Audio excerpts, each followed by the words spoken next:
Welcome to Das coaching. এখানে শিক্ষামূলক ও তথ্য নির্ভর ভিডিও দেখতে এক্ষুনি আমাদের চ্যানেলকে সাবস্ক্রাইব করে নোটিফিকেশন অন করতে পাশের বেল আইকনটি প্রেস করে দিন আর পেয়ে যান আমাদের আপলোড ভিডিওগুলির দ্রুত নোটিফিকেশন। আজকের আলোচ্য বিষয় বৃদ্ধি বলতে কি বোঝো, বৃদ্ধির বৈশিষ্ট্যগুলি উল্লেখ করো।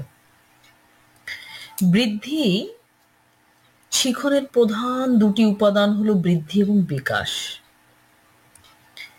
শিখনের ভিত্তি হিসেবে যদি আমরা বিকাশ সম্পর্কে আলোচনা করতে যাই, তাহলে প্রথমেই আমাদের যে বিষয়টি জানা দরকার সেটি হলো বৃদ্ধি, তারপরে বিকাশের অর্থ। কিন্তু আলোচ্য বিষয়টি আমাদের বৃদ্ধি সম্পর্কিত আলোচনা। বৃদ্ধি একটি বহুমাত্রিক প্রক্রিয়া। এর সংজ্ঞা এবং বৈশিষ্ট্যগুলি আমরা আলোচনা করব। বৃদ্ধি কি? আমরা সকলেই জানি যে ব্যক্তি জীবনের মূল লক্ষ্য হলো পরিবেশের সঙ্গে অভিযোজন করা। পরিবর্তনশীল পরিবেশের সঙ্গে অভিযোজনে যে দুটি উপাদানের বিশেষ ভূমিকা দেখা যায় তা হলো বৃদ্ধি এবং বিকাশ। এ প্রসঙ্গে মনোবিদ আর্নল্ড জোন্স বলেছেন যে দেহের উচ্চতা, ওজন বেড়ে যাওয়াকে বৃদ্ধি বলে। যেমন শিশুর উচ্চতা বৃদ্ধি, ওজন বৃদ্ধি, হাতের দৈর্ঘ্য বৃদ্ধি ইত্যাদি। এখানে উল্লেখ করা প্রয়োজন, শিক্ষা ও মনস্তত্ত্বে বৃদ্ধির ধারণা শুধুমাত্র আকার বা আয়তনে বৃদ্ধি বোঝায় না, এর অর্থ কিন্তু পরিণমনও হতে পারে। কেননা পরিণমন হলো কোনো কিছু করার ক্ষেত্রে উপযুক্ত স্তরে উপনীত হওয়া। যেমন হাঁটার জন্য পায়ের মাংসপেশি, এগুলোর কিন্তু শক্তিশালী হওয়া প্রয়োজন, তবেই কিন্তু মানুষ হাঁটতে পারবে। বা শিশুরা যখন প্রথম হাঁটা শেখে তার জন্য একটা নির্দিষ্ট বয়স প্রয়োজন হয়।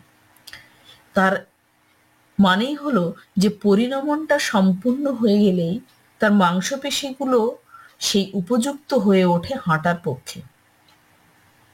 এ থেকে বোঝা যায় যে বৃদ্ধি হলো একটা পরিবর্তন, যেটা গুণগত বা পরিমাণগত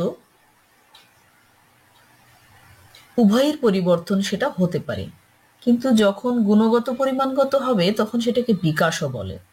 আমরা এক্ষেত্রে শুধুমাত্র বৃদ্ধির ব্যাপারে পরিমাণগতটাকেই বেশি করে গুরুত্ব দিই।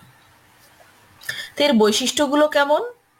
বলছে বংশগত কারণে প্রভাবিত। যেমন বাবা মায়ের কাছ থেকে পাওয়া যে জিনগত বৈশিষ্ট্য, সেগুলি হচ্ছে বংশগতি। তো এই ধারণা অনুযায়ী সন্তানের যে বৃদ্ধি বা বিকাশ, এগুলো কিন্তু বংশধারা আর পরিবেশের মিথস্ক্রিয়ার ফলেই ঘটে থাকে। যে বাবা মায়েরা শর্ট হাইটে, তাদের ছেলেমেয়েরা কিন্তু সেরকমই হাইট হয়।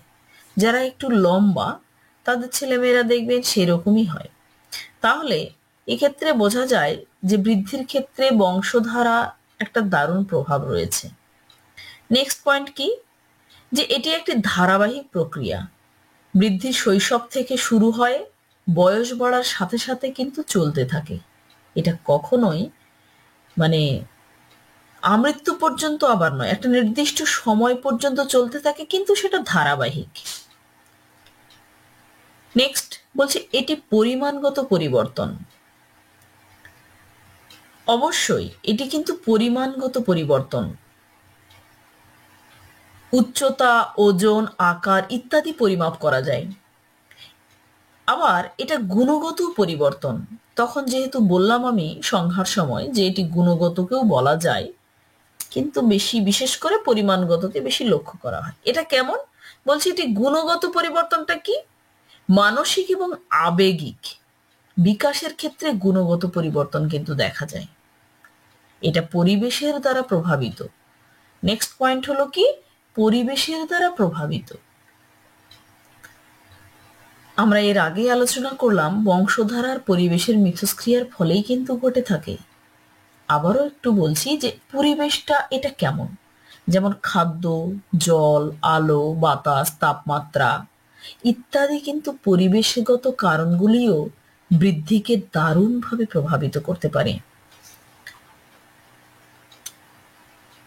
ব্যক্তিভেদে বৃদ্ধির হার সাধারণভাবে বজায় থাকে, কি সমহারে সাধারণভাবে বজায় থাকে।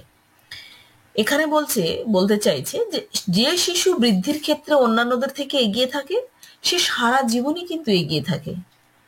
এ কারণের জন্য শিক্ষক শিক্ষার্থীর বিভিন্ন ধরনের শিক্ষা পরিকল্পনা বা বিভিন্ন কর্মসূচি নেওয়া প্রয়োজন। এতে করে এই বৃদ্ধির বৈশিষ্ট্যের উপর গুরুত্ব প্রদান করা হবে। এছাড়াও বৃদ্ধি সম্পর্কে আরো কয়েকটি বৈশিষ্ট্য দেখা যায়, যথা বৃদ্ধি ও অনুশীলন, মানে এটা অনুশীলনের ফলেও কিন্তু বৃদ্ধি ঘটে থাকে। তারপর বিভিন্ন বয়সে বৃদ্ধির হার বিভিন্ন রকমের হয়, যেমন শিশুদের মধ্যে বৃদ্ধির হারের পার্থক্য দেখা যায়। তাছাড়াও কি বৃদ্ধি বিভিন্ন পর্যায়ে বিভিন্ন গতিতে হয়। শৈশবে বৃদ্ধির হার খুব দ্রুত থাকে, কিন্তু বয়ঃসন্ধিকালে এটি কিছুটা ধীরে হয়ে যায়। প্রাপ্তবয়স্ক হওয়ার পর বৃদ্ধির হার আরো কমে যায় এবং একসময় এটি সম্পূর্ণ বন্ধ হয়ে যায়। তার মানে বোঝাই যাচ্ছে বৃদ্ধি একটা নির্দিষ্ট বয়স পর্যন্ত থাকে, তারপরে কিন্তু বৃদ্ধি আর হয় না। তো যাই হোক, আমাদের আলোচনা বিষয় ছিল বৃদ্ধি কাকে বলে আর বৃদ্ধির বৈশিষ্ট্যগুলো একটু জেনে নেওয়া গেল। ভালো থাকবেন, সুস্থ থাকবেন এবং এটি মন দিয়ে একটু বোঝার চেষ্টা করবেন, সহজেই কিন্তু এটা বোঝা যাবে।